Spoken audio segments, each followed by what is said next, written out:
வணக்கம். அறிவோட உச்சத்தை தேடுற ஒரு பெரிய ஞானி ஒரு ராஜாவோட உடம்புக்குள்ள புகுந்து வாழ்ந்தா என்ன ஆகும்னு யோசிச்சு பார்த்திருக்கீங்களா? வாங்க, அந்த ஒரு அசாதாரணமான பயணத்தோட கதையை நாம இப்போ பார்க்கலாம். இது ஏதோ தத்துவ ரீதியான கேள்வி மட்டும் இல்லைங்க.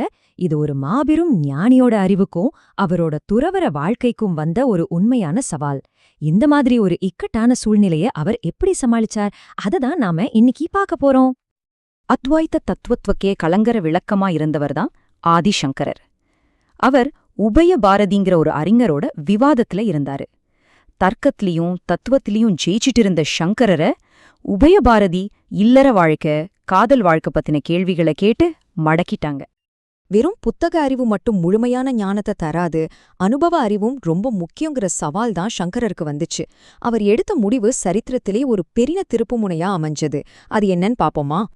சங்கரர் ரொம்ப நேர்மையா தனக்கு அந்த அனுபவம் இல்லைன்னு ஒத்துக்கிட்டாரு. ஆனா அத கத்துக்கிறதுக்கு 1 மாசம் டைம் கேட்டாரு.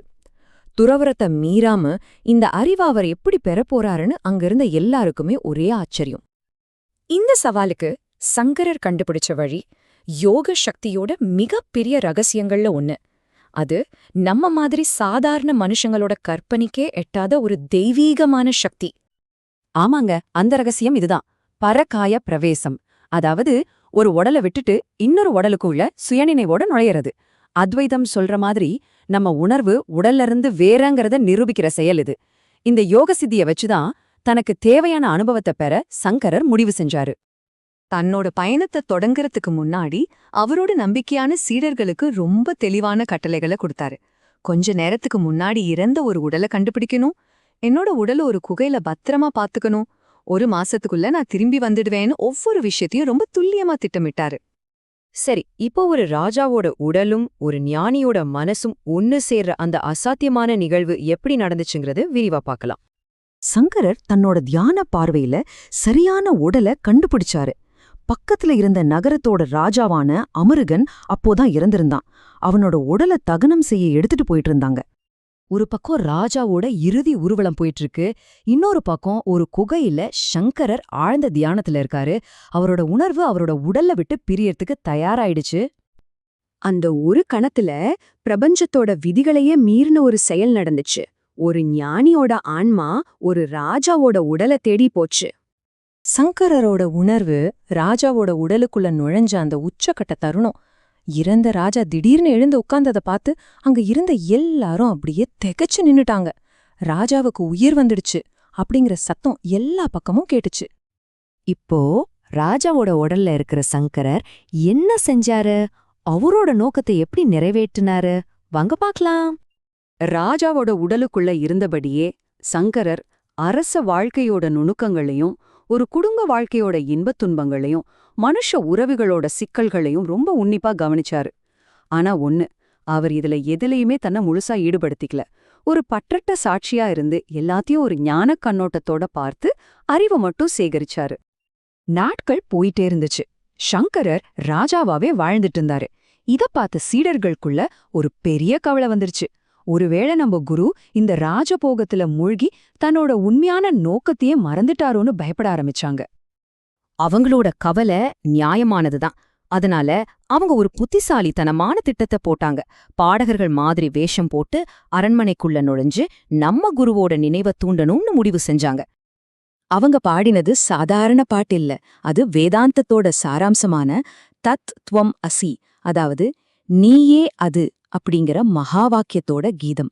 அந்த நித்திய உண்மையோட ஒலி ராஜாவோட காதுகளை தாண்டி உள்ள இருந்த சங்கரரோட ஆன்மாவை நேரடியா தொட்டுச்சு. பாத்தீங்களா, அந்த ஒரு பாட்டு, அந்த ஒரு ஞாபகப்படுத்தல் எவ்வளவு சக்தி வாய்ந்ததுன்னு இந்த சம்பவம் நமக்கு ரொம்ப அழகா காட்டுது. அந்த புனிதமான வார்த்தைகள் உலக அனுபவங்களை எல்லாம் தாண்டி சங்கரரை தட்டி எழுப்பிச்சு. நான் யாரு, நான் இங்க எதுக்காக வந்தேன் அப்படிங்கிற சுய உணர்வு அவருக்குள்ள திரும்பவும் வந்துச்சு. அவர் தன்னோட உண்மையான நோக்கத்தை அப்போதான் நினைவு கூர்ந்தார். அடுத்த கணமே சங்கரோட உணர்வு திரும்பவும் குகையில இருந்த அவரோட சொந்த உடலுக்கு வந்துச்சு. தன்னோட குரு கண்ணு முழிச்சத பார்த்த சீடர்களோட சந்தோஷத்துக்கு அளவே இல்ல. அவரோட பயணம் வெற்றிகரமா முடிஞ்சது. இப்போ ஆதிசங்கரர் ஒரு முழுமையான புரிதலோட உபயபாரதியோட கேள்விகளுக்கு பதில் சொல்ல தயாரா இருந்தாரு. அவரோட ஞானம் இப்ப அனுபவத்தால முழுமை அடைஞ்சு விவாதத்துல அவரோட வெற்றிய உறுதி செஞ்சுது. நாங்க இங்க பகிர்ந்துகிட்டது ஆதிசங்கரோட தெய்வீகமான வாழ்க்கையில நடந்த ஒரு சின்ன பகுதி மட்டும்தான். இது ஒரு முழுமையான வரலாற்று பதிவு கிடையாது. இன்னும் விரிவா தெரிஞ்சுக்கணும்னு நீங்க ஆசைப்பட்டா அவரோட வாழ்க்கை வரலாறு சம்பந்தப்பட்ட மூல நூல்களை படிக்கிறது ரொம்ப நல்லதா இருக்கும். இந்த விளக்கத்தை பார்த்ததுக்கு ரொம்ப நன்றி. ஞானகோஷ் ஒரு பன்மொழி சேனல். இங்க நாங்க ஆன்மீக ஞானத்தை ஆங்கிலம், ஹிந்தி, மராட்டி, தமிழ், பெங்காலி, குஜராத்தின்னு பல மொழிகள்ல பகிர்ந்துக்கிறோம். இன்னும் நிறைய மொழிகள்ல வரப்போகுது. சனாதன தர்மத்தோட காலத்தால் அழியாத பொக்கிஷங்களை ரொம்ப எளிமையா, தெளிவா, அர்த்தமுள்ள வழியில உங்ககிட்ட கொண்டு வந்து சேர்க்கறது தான் எங்களோட நோக்கம். எங்களோட சேனல்ல ஸ்ரீமத் பாகவதம், பகவத்கீதா, மகாபாரதம், லலிதா சஹஸ்ரநாமம், தெய்வத்தின் குரல், ஆதிசங்கரின் தெய்வீக அவதாரம், வங்காளத்து மகான்கள், மகாராஷ்டிர மகான்கள் பத்தின பதிவுகளை தினமும் பார்க்கலாம். இது எல்லாமே பல மொழிகள்ல இருக்கு. எங்களோட பதிவுகள் உங்களுக்கு பிடிச்சிருந்தா தயவு செஞ்சு ஞானகோஷ் சேனலுக்கு சப்ஸ்கிரைப் பண்ணுங்க. அப்போதான் நாங்க தினமும் போடுற பதிவுகளை நீங்க உடனே பார்க்க முடியும். மறக்காம லைக் பண்ணுங்க, ஷேர் பண்ணுங்க. இந்த தெய்வீக ஞானத்தை உங்க குடும்பத்தினர், நண்பர்கள் எல்லார்கிட்டயும் கொண்டு போய் சேருங்க. வாங்க, நாம எல்லாரும் ஒன்னா சேர்ந்து சனாதன தர்மத்தோட ஒளிய பிரகாசமா வச்சுக்கலாம்.